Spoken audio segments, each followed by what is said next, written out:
Bien, hermanos, que el Señor les bendiga. Aprovecho de saludar a aquellos que no he podido aún saludar, que se han sumado, incorporado en estos últimos minutos, así que el Señor les bendiga y luego, después del culto, podemos conversar y saludarnos. Como ustedes sabrán, estamos en nuestra serie de predicaciones que está basado en la carta a los Hebreos. Vamos a estar hablando sobre esta epístola durante estos meses y el día de hoy nos corresponde continuar con la segunda predicación que está en el capítulo 2. Así que yo les invito a que puedan buscar el capítulo 2 para que podamos juntos leer la carta a los Hebreos.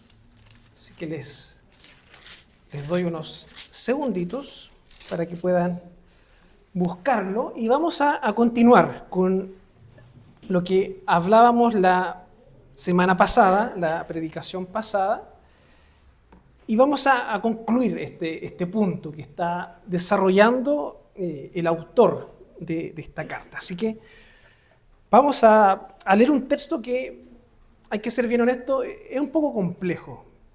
Incluso es un texto que se ha mal utilizado, mal entendido, a causa de la descontextualización. Así que vamos a pedir al Señor también que nos guíe, que nos ayude a comprender qué es lo que Él está revelando a la luz de su palabra. Así que, ¿usted tiene ya Hebreos 2? ¿Sí? Vamos a leerlo entonces de forma alternada. Dice así: por tanto, es necesario que con más diligencia atendamos a las cosas que hemos oído, no sea que nos deslicemos.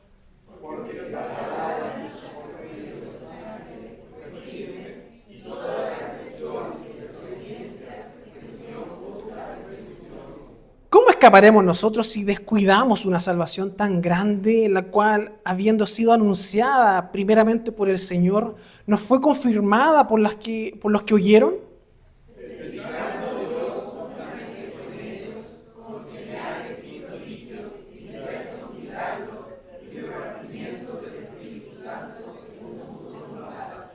Porque no sujetó a los ángeles al mundo venidero acerca del cual estamos hablando.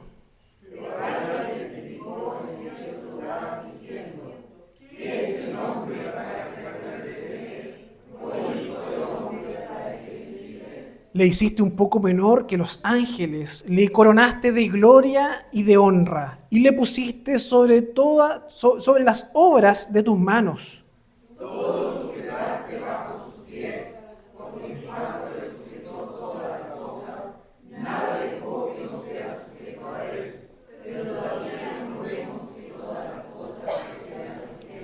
Pero vemos a aquel que fue hecho un poco menor que los ángeles, a Jesús coronado de gloria y de honra, a causa del padecimiento de la muerte, para que por la gracia de Dios gustase la muerte por todos.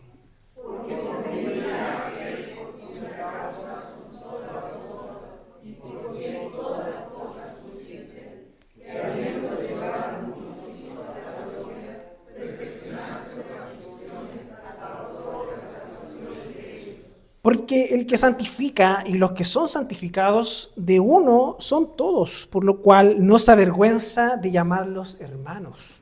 Diciendo, anunciaré a mis hermanos tu nombre, en medio de la congregación te alabaré. Y otra vez, yo confiaré en él, y de nuevo, he aquí yo y los hijos que Dios me dio.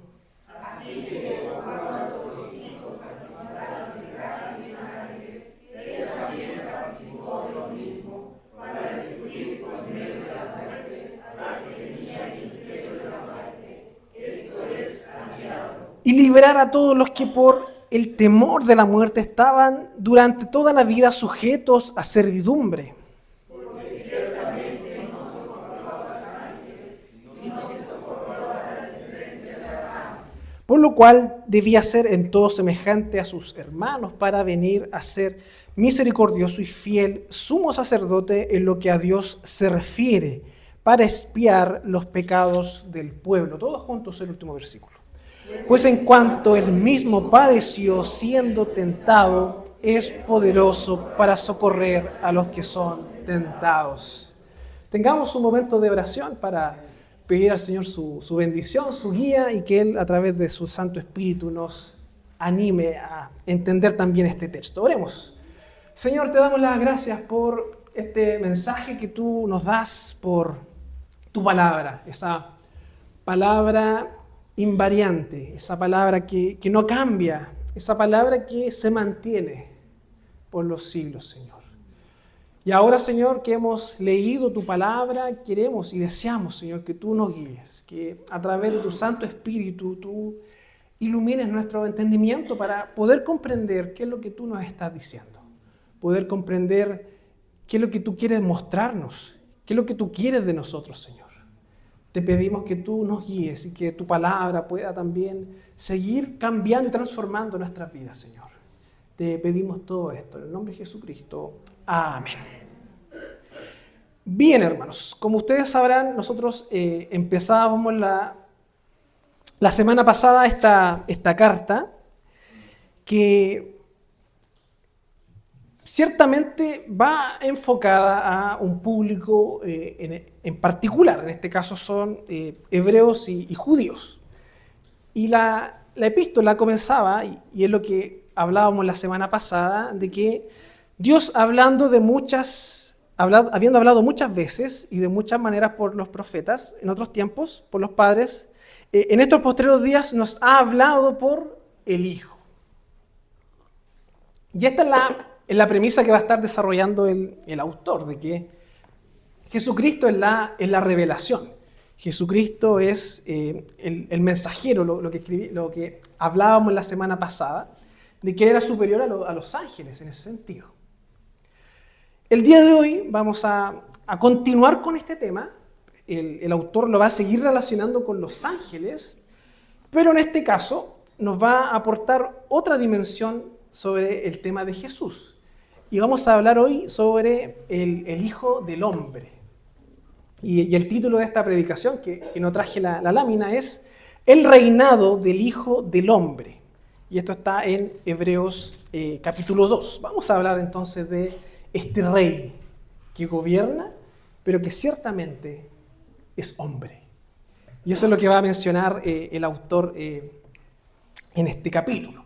Pero antes de continuar, quiero recordarles, hermanos, cuáles son los tips hermenéuticos que hemos estado considerando para esta serie de predicaciones que nos van a ayudar a comprender lo que el autor está diciendo. Y en primer lugar es que la revelación de Dios es progresiva en las Escrituras. ¿Qué quiere decir eso? Que va aumentando con el tiempo. Dios cada vez va aumentando el conocimiento que su pueblo está teniendo sobre sus planes. Por lo tanto, lo que el autor a los hebreos está haciendo es mostrar que Cristo es la culminación de esa revelación. Y eso es importante para tenerlo presente. Hay una revelación progresiva. En segundo lugar, además de eso, hay una unidad narrativa en las Escrituras. ¿Qué quiere decir eso? De que toda la Escritura, de principio a fin, trata un tema unificado. Trata el tema de cómo Dios está redimiendo la creación. Por lo tanto, esto ya elimina esa idea que muchas veces hemos tenido desde nuestra comprensión más evangélica, de que el Antiguo Testamento es para Israel y el Nuevo Testamento es para la iglesia. No sé si usted escuchó eso alguna vez. Ese es un error hermenéutico, es un error exegético a la hora de interpretar y acercarnos a las Escrituras. La Biblia habla de un único tema unificado, que es Dios redimiendo todas las cosas a través de su Hijo Jesucristo. Tanto Antiguo como Nuevo Testamento tratan esa idea, pero lo hace de una forma progresiva. Y eso es importante, hermanos. Y en tercer lugar, y también hablábamos la semana pasada, es que debemos interpretar el Antiguo Testamento a la luz del Nuevo Testamento. ¿Cómo explicamos eso? El Antiguo Testamento va a tener muchas sombras o tipos de algo, va a tener cierta tipología de algo que prefigura o que anuncia algo que está por venir. No sé si a usted se le viene a la mente ciertas cosas del Antiguo Testamento. Por ejemplo, el sumo sacerdote, el tema del sacrificio, el holocausto. Son ideas que están ahí, pero que tienen una progresividad que apunta hacia Cristo. Por lo tanto, tenemos que interpretar la Escritura de esa forma. Las leyes del Antiguo Testamento, todas estas ceremonias, todos estos rituales, son cumplidos en Cristo. Tienen su cumplimiento en Cristo. Por lo tanto, tenemos que entenderlo bajo esa lógica. Y lo que el autor de esta epístola está haciendo es citar constantemente el Antiguo Testamento para ver cómo Cristo viene a cumplir la palabra de Dios. Y eso es lo que nos está presentando el autor. Y también yo les mencionaba esta idea, y ahora les traigo el cuadro, que es lo que presenta Vaughan Roberts, que es el Antiguo Testamento es promesa, mientras que el Nuevo Testamento es cumplimiento. Va a girar en torno a esa lógica. Tenemos que acercarnos a la Biblia viéndolo desde esa perspectiva. Ahora bien, hermanos, vamos al tema, a lo que vamos a trabajar el día de hoy con este texto que sin duda es complejo, sin duda es un tema, o los primeros versículos son complejos, creo que el resto también, pero el Señor también nos va a ir ayudando a interpretarlo y entender qué es lo que Él nos quiere decir. Quiero destacar 3 ideas en esta predicación. El título es El reinado del Hijo del Hombre, y el primer punto, que es la continuación de lo que vimos en la predicación pasada, porque va muy conectado, es que debemos ser diligentes con lo que Dios nos ha revelado. Y aquí se pone compleja la predicación. Porque si bien es cierto, por un lado nos está mostrando a Cristo como el autor de la salvación, como el que nos redime, como el que nos libra, ahora viene la responsabilidad del creyente ante esa verdad. Y es eso lo que el autor a los hebreos está describiendo en estos primeros 4 versículos, que son los más complejos, creo yo, de esta predicación. Y para poder entender qué es lo que el autor está queriendo decir, lo primero que tenemos que preguntarnos es ¿a quién le está hablando? Si no nos hacemos esa pregunta, nos vamos a perder. ¿A quién le está hablando? Evidentemente a judíos, a hebreos, personas que estaban lidiando con esta idea de pasar del antiguo pacto al nuevo pacto. Pero hay una particularidad, porque este grupo de creyentes podríamos diferenciarlo, separarlo en 3 grupos, de acuerdo a la misma carta que va revelando esta idea. En primer lugar, tenemos a judíos que querían volver a la ley. ¿Ya? Supongamos que esta carta va dirigida a una iglesia. Ya, esta iglesia tenía un grupo de personas que eran judíos que querían volver a la ley, a las antiguas prácticas, a las ceremonias, a complementar a lo mejor lo que ellos habían creído por la fe, pero a lo mejor ellos decían, hay que agregarle algo más. Volvamos a circuncidarnos, volvamos a guardar los rituales, las ceremonias. Este era uno de esos grupos, aquellos que querían volver al antiguo pacto, a la ley. Pero en segundo lugar, también habían creyentes genuinos, creyentes que habían recibido a Cristo, creyentes que la habían conocido, que después de haber pasado por la ley, de haber pasado por todo este sistema ceremonial, habían entendido realmente que Cristo era el cumplimiento. Por lo tanto, había un grupo de creyentes genuinos que reconocían a Cristo como el Salvador, que reconocían a Cristo como el Dios encarnado, aquel que había venido a salvarlos, a hacer el sacrificio perfecto. Pero nos queda el tercer grupo. Y este grupo es complicado. Porque también la carta nos va a mostrar que dentro de este grupo de receptores habían personas que solamente eran profesantes de fe, pero que en realidad no tenían una conversión. Personas que decían creer, personas que asistían, personas que se congregaban con los judíos, pero su fe era vacía. Por tanto, si lo pensamos, hermanos, y aquí hay que ser bien honesto, y la experiencia así también lo demuestra, esta realidad no es nada distinta a la realidad actual de la iglesia. La iglesia lidia con lo mismo. Personas que dicen creer en Cristo, pero que desean agregar cosas para la salvación. La perseverancia, las buenas obras, los diezmos, un montón de cosas, y no descansan en Cristo. Como que sienten esa necesidad de agregar. No sé si usted ha conocido a esas personas. Por otro lado, personas que sí han conocido a Cristo, que han entregado sus cargas a Él.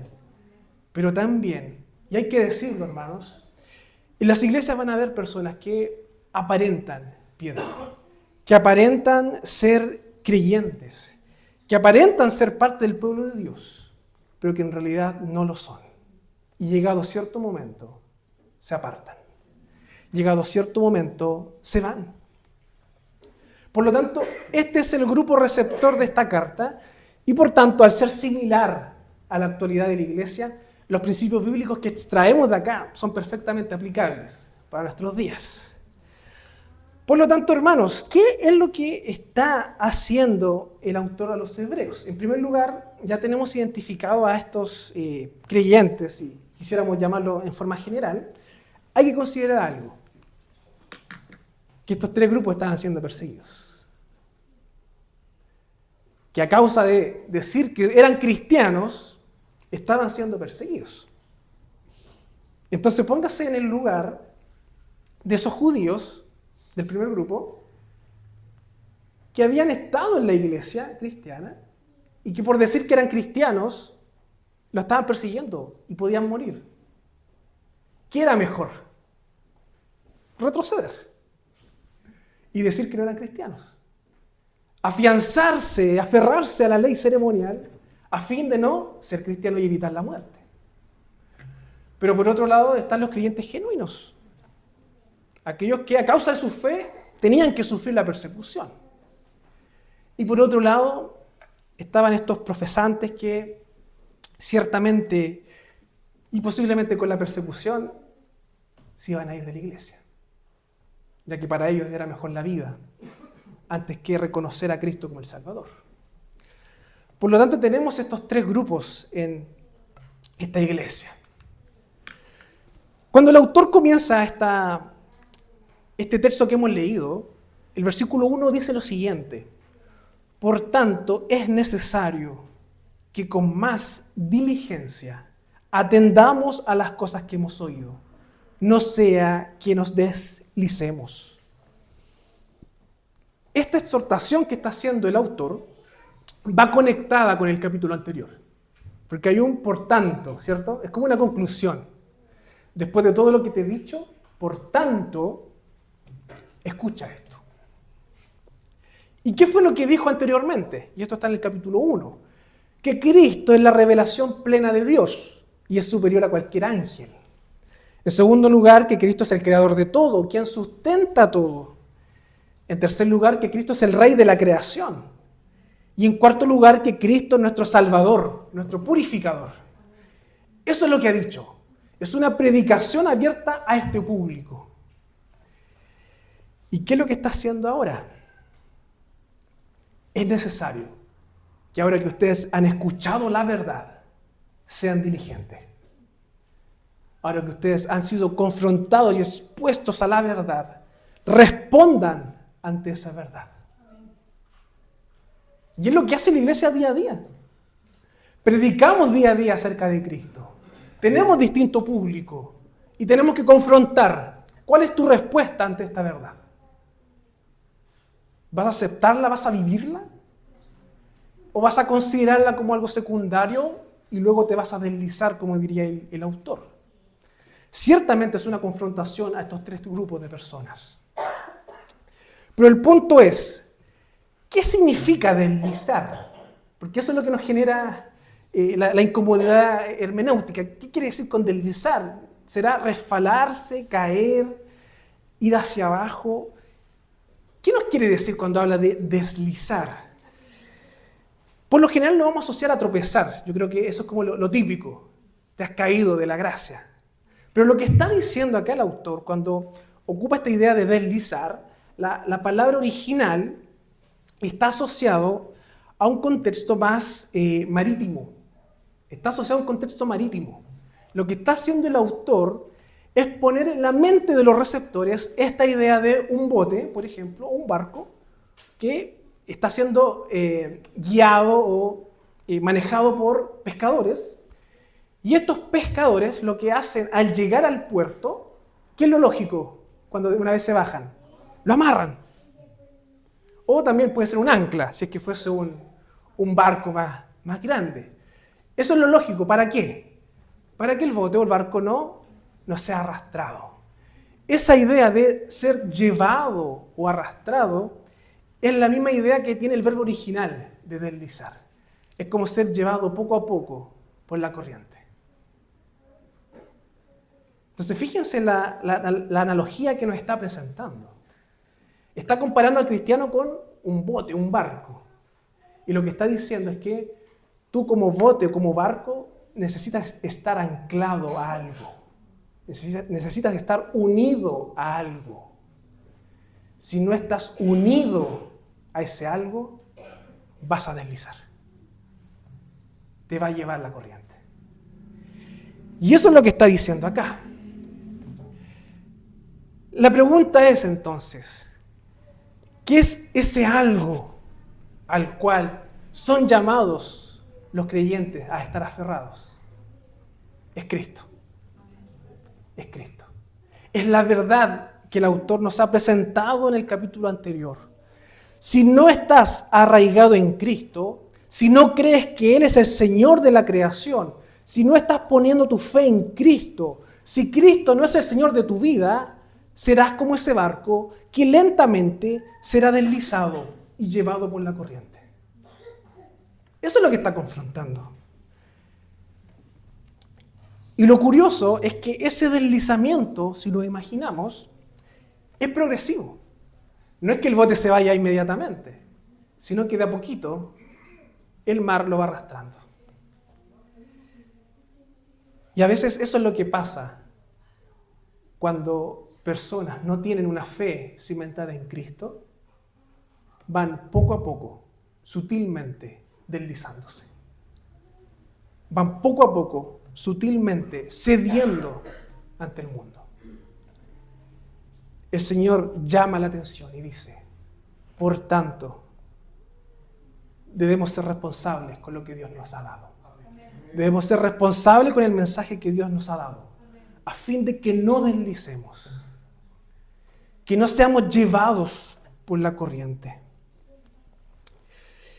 Y quiero invitarles, hermanos, a que usted reflexione sin ánimo de polemizar u ofender, pero que usted piense en cuál de esos grupos está usted.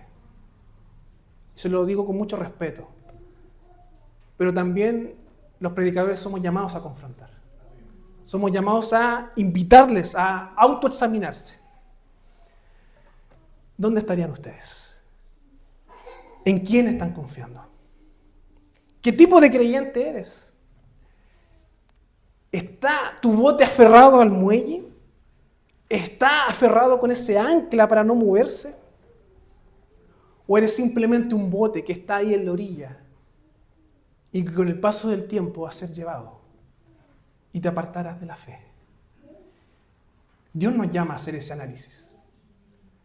Y pueden ser palabras duras, hermanos. Pueden ser palabras que a lo mejor duelen o incomoden. Pero el Señor nos llama a hacernos esa pregunta. Si hemos recibido la verdad, ¿la estamos viviendo? ¿La estamos viviendo en nuestro día a día? ¿Estamos confiando en Cristo? ¿O estamos confiando en prácticas para añadir algo más a nuestra salvación? ¿O realmente estamos profesando una fe sin vivirla? Dios nos llama a ser diligentes, a realmente responder ante ese llamado que nos hace a través del Evangelio. Y es interesante que el autor siga ampliando esta idea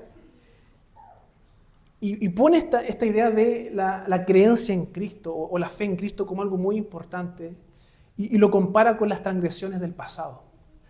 Versículo 2. Porque si la palabra dicha por medio de los ángeles fue firme, lo que está diciendo es que Si lo que está en el Antiguo Testamento fue firme, Cristo es aún más firme. Eso es lo que está diciendo. Y toda desobediencia y transgresión recibió justa retribución.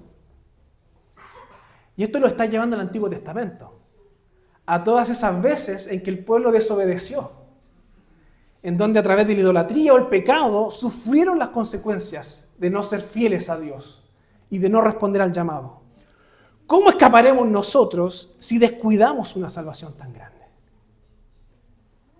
¿Qué es lo que está diciendo acá? Que el Evangelio, la palabra de Dios, no es algo banal. Tenemos que tomarle esa seriedad. No es algo opcional en nuestras vidas. No es algo de que yo pueda decir, creo en Cristo y luego vivo como si no creyera en Cristo. El Señor recrimina esa actitud. El Señor confronta esa actitud. E incluso más adelante, en el capítulo 6, va a ser aún más duro con aquellas personas. Y en realidad va a decir que esas personas no creyeron nunca en Cristo, que nunca le conocieron. La cual, habiendo sido anunciada primeramente por el Señor, nos fue confirmada por los que oyeron, testificando Dios juntamente con ellos con señales y prodigios, y diversos milagros y repartimiento del Espíritu Santo según su voluntad. Claramente nos muestra la progresividad de la revelación. Dios habló a través de los padres, a través de los profetas, de diversas formas, pero ahora habló a través de Cristo. Y lo que está diciendo acá es que si a ti te parece, o si tú sientes que en el antiguo pacto Dios era drástico con la desobediencia, con una revelación que no era plena, ahora que la revelación es plena, va a ser aún más drástico. Claramente está confrontando acá la incredulidad. Está confrontando a aquellos que rechazan a Cristo. Está confrontando a aquellos que, diciendo creer, se están deslizando. No están viviendo conforme a la palabra de Dios.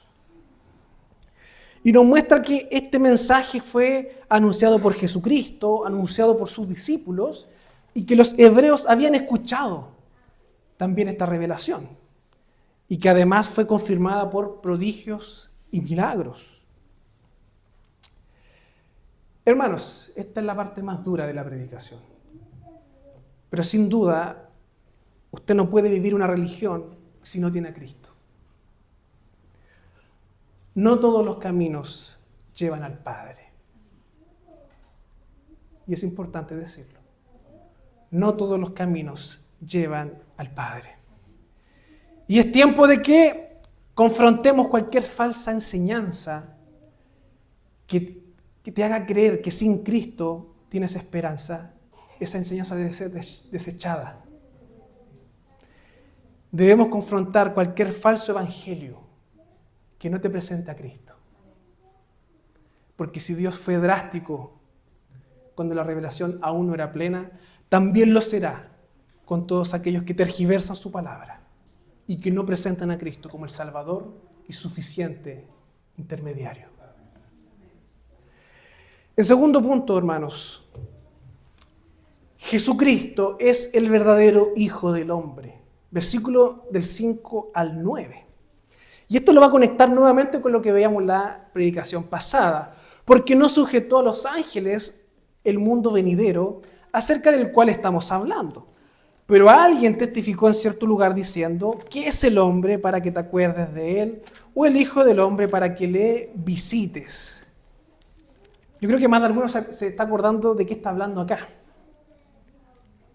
Aquellos que conocen el Antiguo Testamento se habrán dado cuenta que está citando el Salmo 8, que es un salmo mesiánico. Y que de hecho entiendo que también es un corito, una alabanza, cuando dice, cuando miro los claros cielos y veo la obra de de tus manos digo que es el hombre, para que te acuerdes de él. No sé si lo han escuchado. Ese cántico es el Salmo 8. Es el Salmo 8, un salmo que habla de Cristo y que el autor de Hebreos lo toma para mostrar que Cristo es el cumplimiento de ese salmo. Por tanto, aquellos que dicen o que lleguen a decir de que el Antiguo Testamento no habla de Cristo, claramente se equivocan. Acá el autor a los Hebreos nos muestra que el Salmo 8 habla de Cristo. ¿Y qué es lo que dice este salmo? Voy a leerlo porque son 9 versículos. Y es interesante porque dice: oh Jehová, Señor nuestro, cuán glorioso es tu nombre en toda la tierra. Has puesto tu gloria sobre los cielos. De la boca de los niños y de los que maman, fundaste la fortaleza a causa de tus enemigos para hacer callar al enemigo y al vengativo. Cuando veo tus cielos y la obra de tus dedos, la luna y las estrellas que tú formaste, digo, ¿qué es el hombre para que tengas de él memoria? Lo que está haciendo acá David es reconocer la pequeñez del ser humano. Y es como decir: Señor, ¿qué somos nosotros como humanidad para que tú te dignes a considerarnos? Para que tú te dignes a amarnos y a establecer una relación contigo. ¿Qué es el hombre para que tengas de él memoria? Pero acá viene la clave de este salmo. Y el Hijo del Hombre para que lo visites. Y acá no está hablando de cualquier hombre. Cuando se habla de el Hijo del Hombre en la Biblia o en la narrativa progresiva,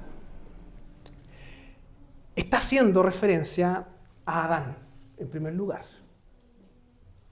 A la descendencia de Adán, el Hijo del Hombre, aquel que es prometido en el Edén, que vendría a restaurar la creación. Y es por eso que a Cristo se le da el título del Hijo del Hombre. Porque Él es el verdadero Hijo del Hombre, el verdadero Adán, aquel que vino a redimir la creación de los efectos del pecado.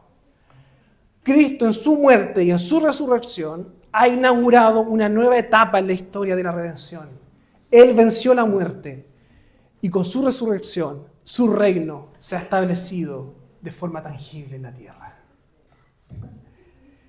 Y esto es lo que nosotros conocemos como el ya, pero todavía no. El reino de Dios está presente, pero aún no se ha consumado. Y es lo que hablábamos en la escuela dominical.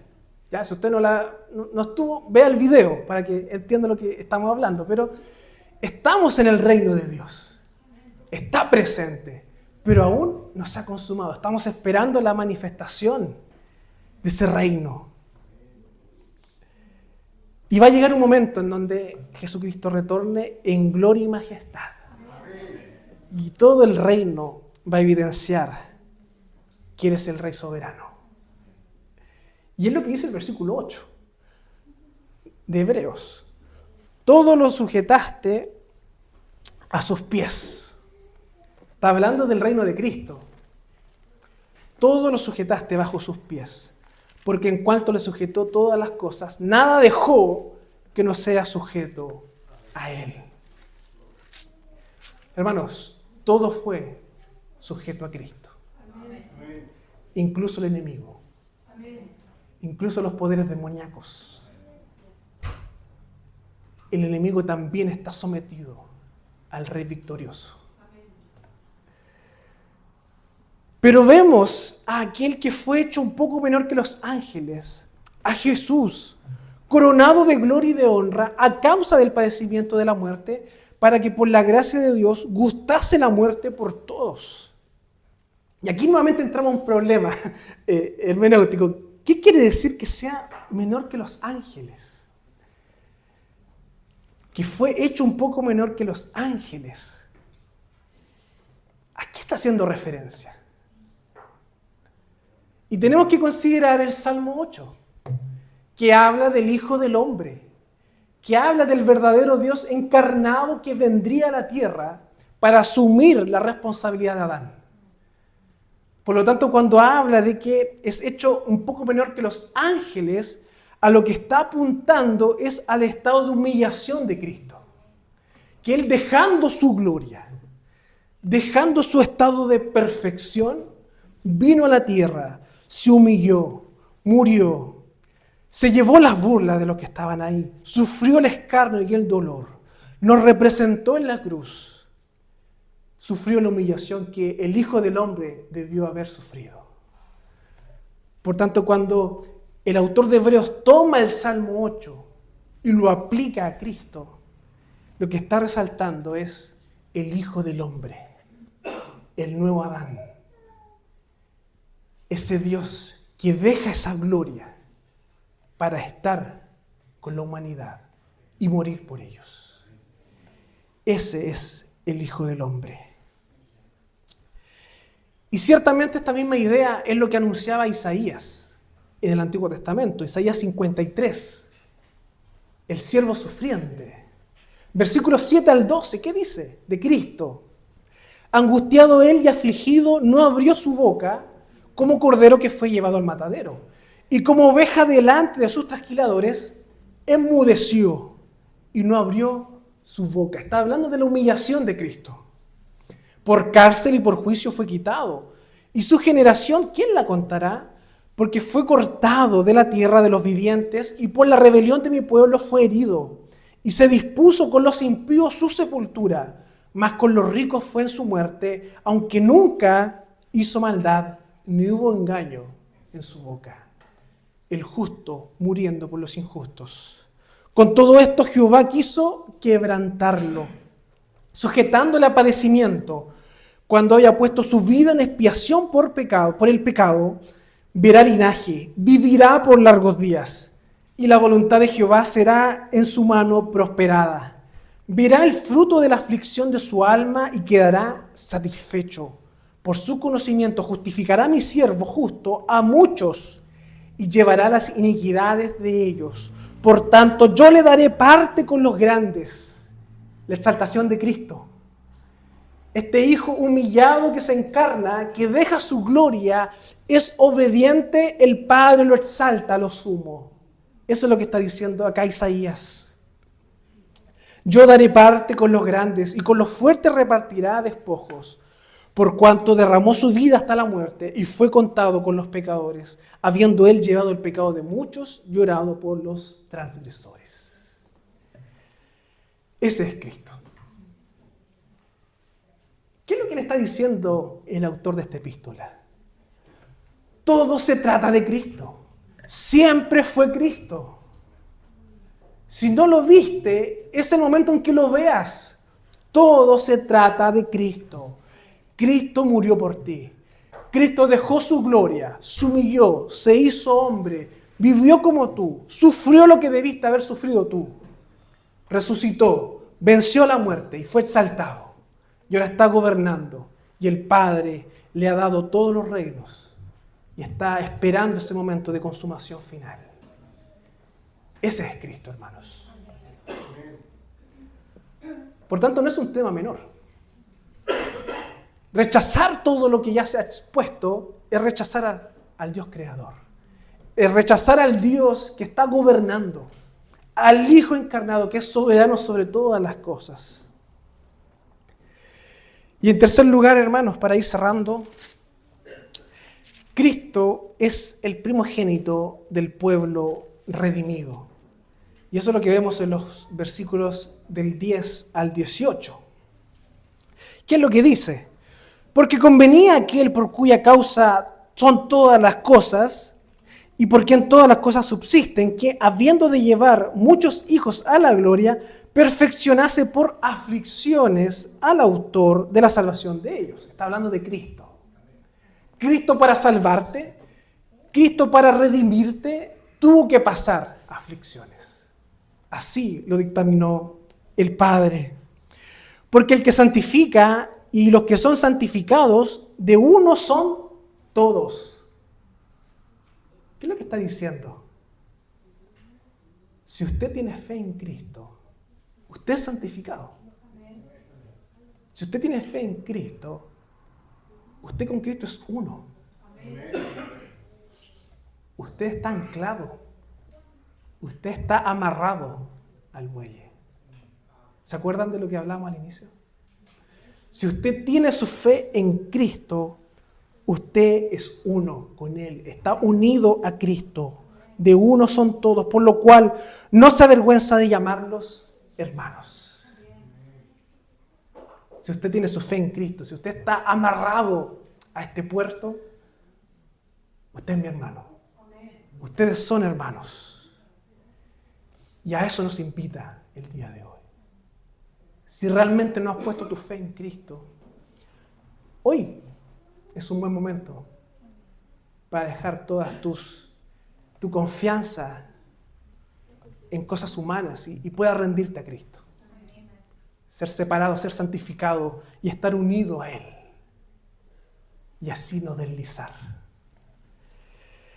Versículo 12. Anunciaré a mis hermanos tu nombre, en medio de la congregación te alabaré. Y otra vez yo confiaré en Él y de nuevo, he aquí yo y los hijos que Dios me dio. Si usted está en Cristo, usted está unido a Él. Está unido a este cuerpo. Así que, por cuanto los hijos participaron de carne y sangre, Él también participó de lo mismo para destruir por medio de la muerte al que tenía el imperio de la muerte, esto es, al diablo. Hermanos, Satanás no gobierna este mundo. Satanás no es el Dios de este mundo. Cristo ya lo venció. Cristo ya le arrebató ese reinado. Y librar a todos los que por el temor de la muerte estaban durante toda la vida sujetos a servidumbre. Nosotros, sujetos al pecado. Porque ciertamente no socorrió a los ángeles. Porque Él no es hijo de los ángeles. Él es el hijo del hombre. Sino que socorrió a ¿quiénes? A la descendencia de Abraham. En donde estaba la promesa. Por lo cual debía ser en todo semejante a sus hermanos para venir a ser misericordioso y fiel sumo sacerdote en lo que a Dios se refiere para expiar los pecados del pueblo. Pues en cuanto Él mismo padeció siendo tentado, es poderoso para socorrer a los que son tentados. ¿Están lidiando con el dolor, las tentaciones, las pruebas, la adversidad? Cristo también pasó por eso. Y Cristo venció. Cristo te representó. Cristo sintió lo que tú sentiste. Aquel dolor que sientes, Cristo también lo sintió. Cristo sufrió el rechazo, el abandono. Tuvo que ser exiliado. Su padre estuvo a punto de dejarlo. Jesús no estuvo en una familia perfecta. Jesús no tuvo una vida perfecta. Y Dios permitió que Él pasara por todas esas circunstancias para que Él pudiese compadecerse de nosotros. Y nuestras luchas también son las luchas de Él. Para cerrar, hermanos, quiero solamente tomarme del versículo 14, que lo encuentro maravilloso. Dice, así que por cuanto los hijos participaron de carne y sangre, Él también participó de lo mismo para destruir por medio de la muerte al que tenía el imperio de la muerte, esto es, al diablo. Le está hablando a judíos, ¿cierto? Y está hablando acá de carne y sangre. ¿A qué está haciendo referencia? Yo creo que está haciendo referencia a la Pascua.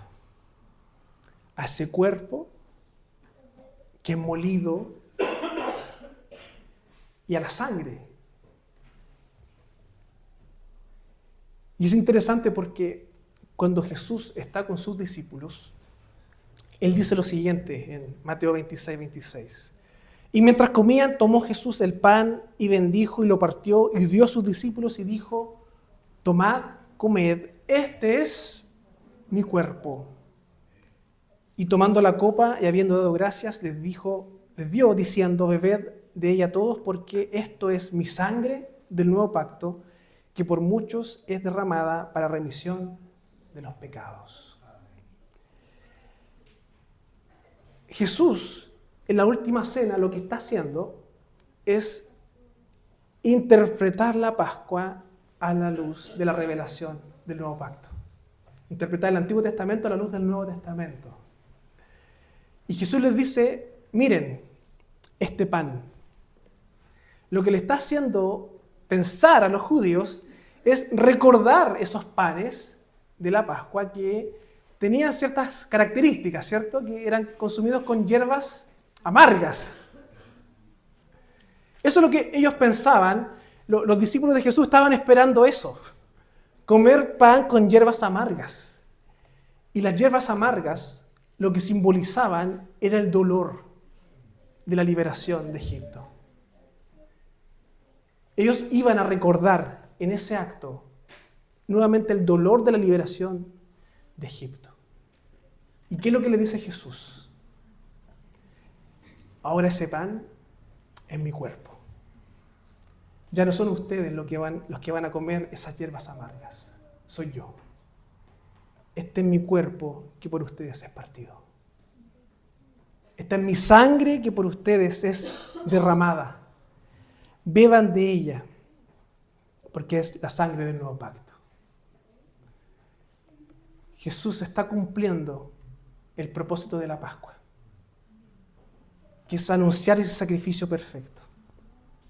Jesús es la Pascua. Y hay algo más interesante, y con esto termino, hermanos, que está en Juan 19, cuando Jesús está crucificado en la cruz. Juan nos va a describir una escena que es totalmente absurda, bajo la lógica de la narrativa bíblica y de lo que hemos conversado. Juan 19, 31 al 35, nos va a mostrar este momento en que Jesús está crucificado. ¿Qué es lo que dice el versículo 31? Entonces los judíos, por cuanto era la preparación de la Pascua, a fin de que los cuerpos no quedasen en la cruz en el día de reposo, pues aquel día de reposo era de gran solemnidad, rogaron a Pilato que se les quebrasen las piernas y fuesen quitados de allí. Vinieron pues los soldados y quebraron las piernas al primero y asimismo al otro que había sido crucificado con él. Mas cuando llegaron a Jesús, como le vieron ya muerto, no le quebraron las piernas, pero uno de los soldados le abrió el costado con una lanza y al instante salió sangre y agua. Y el que lo vio da testimonio y su testimonio es verdadero. Y él sabe que dice verdad para que vosotros también creáis. No sé si usted se dio cuenta de lo absurdo de esta situación. Tenemos principales judíos, posiblemente hombres relacionados con el sacerdocio, y ellos, al ver a Cristo crucificado, ellos dicen, tenemos que ir a celebrar la Pascua. Y van donde Pilato a pedirle que lo saquen de ahí porque tenemos que ir a celebrar la Pascua. Cuando en realidad la verdadera Pascua estaba al frente de ellos. Y ellos no se dieron cuenta. Ellos querían ir a celebrar la Pascua, cuando en realidad la Pascua estaba presente frente a sus ojos. Y no se dieron cuenta. Hermanos, hoy tenemos a Cristo frente a nuestros ojos. Amén. Tenemos la cruz de Cristo frente a nuestros ojos. Hemos sido expuestos a la verdad. Amén. ¿Vas a correr a ir a hacer otra cosa en vez de reconocerlo como el Salvador, como el Mesías? El autor a los Hebreos nos invita a eso, a no deslizar, a no considerar otras cosas como superiores a Cristo, cuando ya lo tienes entre medio, cuando lo tienes enfrente. Dios te llama a rendirte ante Él, amén, a tenerlo como Salvador y a vivir por la fe, amén, estar unido a Él y no deslizar. Les invito a orar, hermanos. Señor, te damos las gracias por esta tarde en donde hemos escuchado tu palabra, Señor. Y ciertamente hemos sido confrontados con ella, Señor. Porque ser expuestos a la verdad implica responsabilidad. El ser confrontados por el Evangelio implica respuesta, Señor. Y hoy tú demandas una respuesta de todos los que estamos acá presentes, Señor. ¿Estamos realmente confiando en ti? ¿Estamos realmente recibiendo a Cristo como el Salvador? ¿O estamos confiando en otras cosas? ¿O simplemente estamos aparentando ser creyentes, Señor? Yo te pido, Señor, que si en este lugar hay alguien que aún no te conoce, que en tu infinita misericordia, Señor, a través de tu palabra, le permitas conocerte. Que le permitas que tú seas el Señor de su vida, Señor. Y que abandonen esa fe vacía. Que abandonen ese conjunto de prácticas. Que abandonen la conveniencia. Porque ciertamente decir que no es cristiano trae beneficios en este mundo. Que abandonen esa mirada, Señor. Y que se rindan a ti, Señor. Te lo pedimos, Señor, en tu voluntad. Que tú obres en aquellos corazones de aquellos que aún no te conocen, Señor. Tú eres soberano. Tú eres el Dios soberano que guarda, que cuida, pero que también transforma los corazones, Señor. Y te pedimos por aquellos que aún no te conocen, para que no estén deslizando, Señor, para que no sean llevados por la corriente, sino que para que puedan conocerte y vivir de forma plena esta salvación. Te damos gracias y te pedimos todo esto. En el nombre de Jesucristo oramos. Amén.